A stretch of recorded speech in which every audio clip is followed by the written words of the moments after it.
Happy Freaky Friday to you, YouTube. I hope wherever and whenever you're at, life is going well for you. Today is one of those days where it's just like, let's go ahead and wrap it up and head on home because this sucks. Nothing is working, and I don't really feel like wasting time trying to get lucky, waiting for freight to open up or loads to appear or whatever. So, today has been a Freaky Friday. It has absolutely sucked. But you know what? Sometimes those days just come along. You just got to deal with them as they do and hope that they are aberrations as opposed to the norm. So, let me give you the background on today's tale of woe. I'm supposed to be booked on a load to reload either last night or this morning. After delivering last night around Columbus, Ohio. No big deal there. Load canceled. Alright, well, we'll get another one. Then they call back, oh, you know, we're going to try to redo this one and get it set up because we didn't have the product ready to go in time for the original appointment. So we'll keep you posted and we'll see what's what. And we'll go from there. We'll keep you in the load. Everything will be fine. Alright, no worries. A little bit later on, I find out, yeah, the load's all the way canceled because they just don't have the ability to get the product ready to go. And so, alright, well, there's bound to be something floating around. I mean, it's not terrible everywhere. So, alright, get booked on a load this morning, get to the shipper, go to check in, give them the pickup number. Yeah, that load doesn't exist. We don't have a product for it, it's not been picked. It's got to wait until November the 9th. Like, well, alright then. That should have been a sign that things were not going to be going well today. So, call it in, say, alright, load fell through. Alright, no big deal. Get booked on another load. Alright. Load comes through. It's going the way I want it to go. I show up. Pickup numbers don't work. Alright, so we call the broker, get that sorted out, try a different number. Pickup number still doesn't work. We check with the office of shipping and receiving and whatnot for this particular shipper. Turns out that the load was canceled and the broker was notified, but my guess is that allegedly notified, but my guess is that one desk at the broker got that information, but the desk that actually booked my truck for the load did not get the memo that the load was not there anymore. So I showed up to a shipper looking for a load that wasn't going to happen. Alright, well, stuff happens.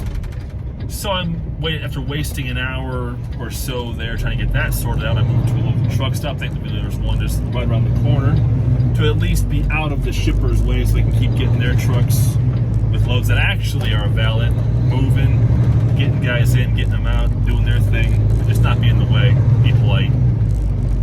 So I moved to the truck stop, get myself a shower, have a nice lunch, call into my dispatch because I'm on a lease agreement where I am under mutual dispatch, which, you know, pros and cons there. I'll talk about those in a later video. So I texted in, alright, I'm here, check it out, or I'm doing my lunch and shower break, let me know when we have a load come through. Okay, no big deal. So I'm waiting for an hour. Now, by and large, today I've already worked several hours officially, driving, not getting paid any money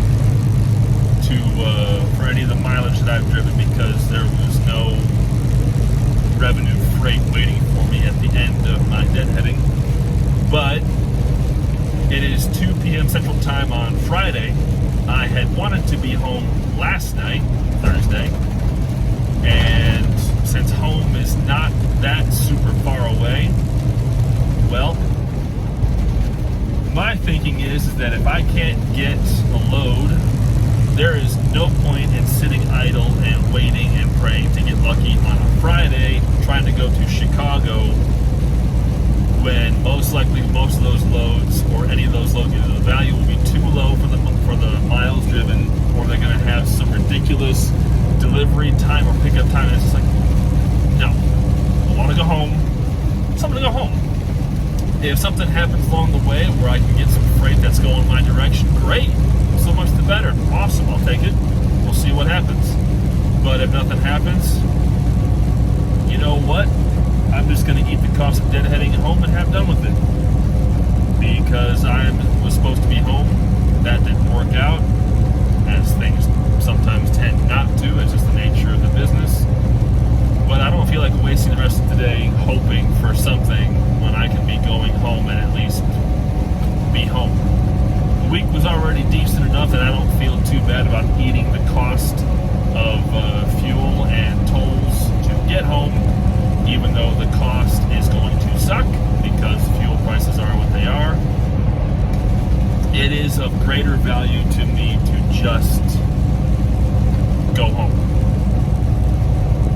Maybe along the way I'll get lucky. Maybe I won't. Do I care? Honestly, no, I don't. I want to go home. So I'm going home. And the benefit of being an owner-operator is that since the fuel cost is mine, the insurance cost is mine, the tractor is mine, the maintenance costs are mine, I don't have to wait for the company's approval to go home. I just go home. I want to be home.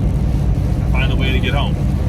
It does not always work the way I want it to work, but that is the advantage I have as an owner-operator. I have control over my tractor. The company I am leased on with does not.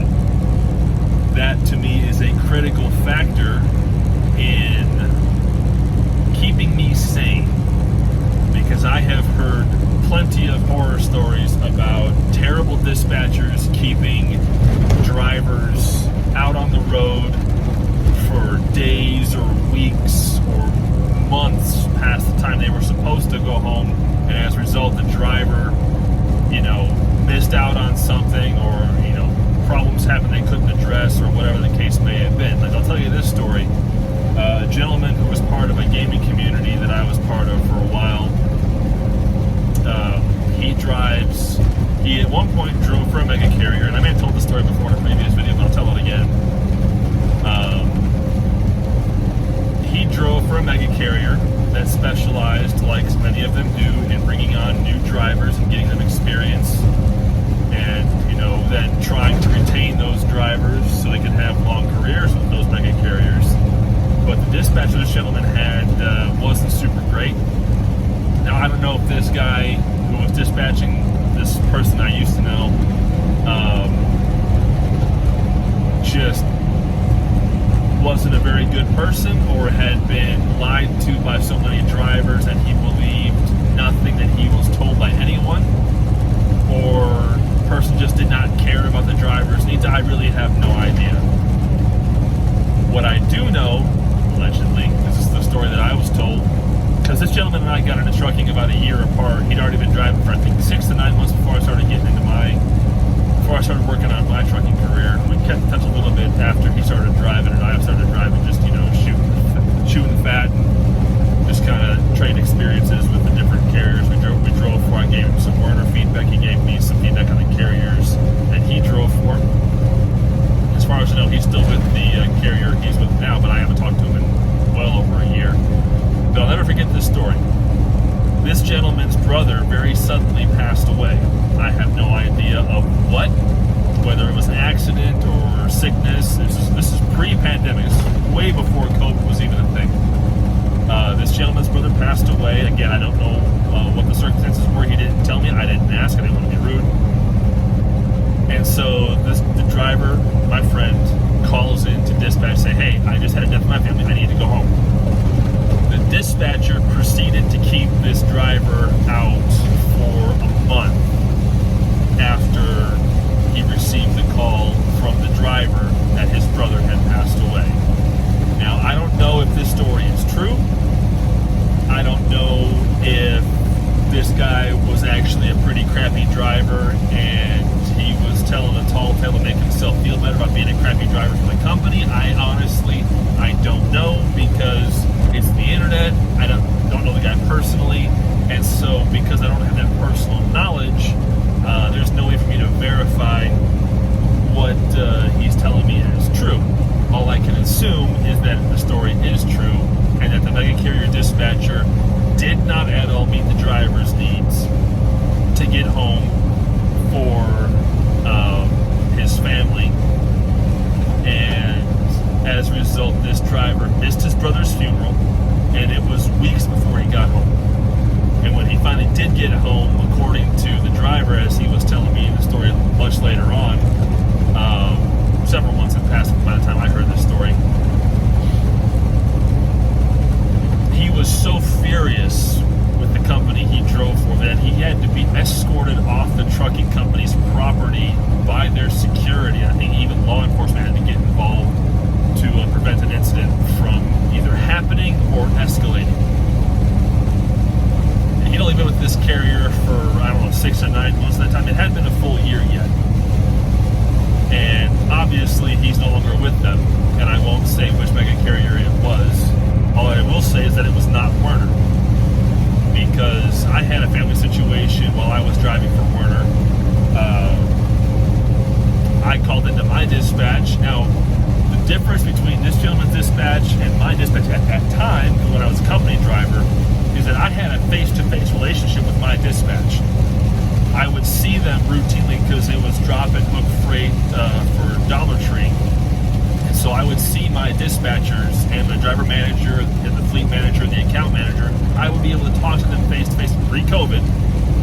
I had face-to-face interaction. I knew them personally. They knew me personally.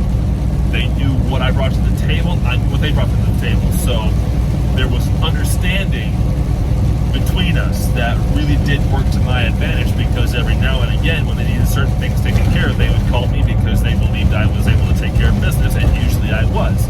Or if I could not take care of something for them, or an issue would come up that they would think I would be close enough to help out with, I'd be able to tell them I can or I cannot, here are the reasons why I cannot, and so on and so forth. So when I had a family situation, I needed to be home, call my dispatch and said, okay, look, this is the situation, this is my plan, I need to be home. I need to get home right away, and then I'm going to be off. I'm going to finish up this load, get the trailer back to the yard, get it dropped off, take my truck, get it back in the terminal so it's secure, and then I'm going to go home. And I'm going to be off for a couple of days, take care of the family situation, make sure everything's good to go there. Then I'm going to come back on the road on this date. Dispatcher said, no problem, whatever you need, we got you. Let us know if you need more time, or if something comes up, you need to be off a bit longer, no worries, we have your back. That's the kind of dispatch as a company driver that you want to be experiencing.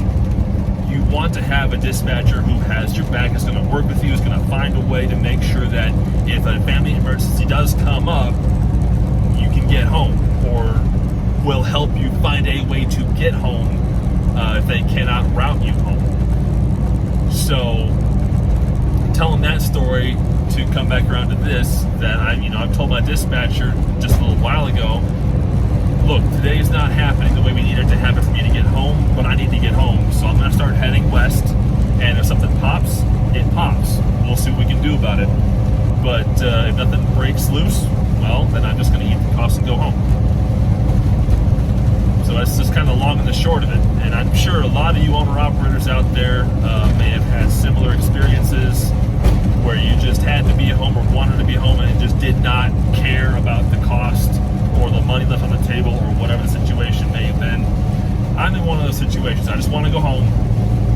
Been out for almost 2 weeks. I mean, some of you might even laugh, oh, only 2 weeks? Oh, you baby, you wuss. Tough it up, be a man, stay out for a month. Whatever, screw you, I don't care. I'm out for the time that I want to be on the road, and when I want to be home, I go home. That's just how I like to do business. Keeps me sane, keeps me rested, lets me take care of business at home. It is what it is. So, everyone has their different way of operating. I know there are folks out there who they want to be on the road for literal months at a time, a month, 2 months, 3 months at a time, and they go home for a week, 2 weeks, whatever, go back on the road and do it all over again.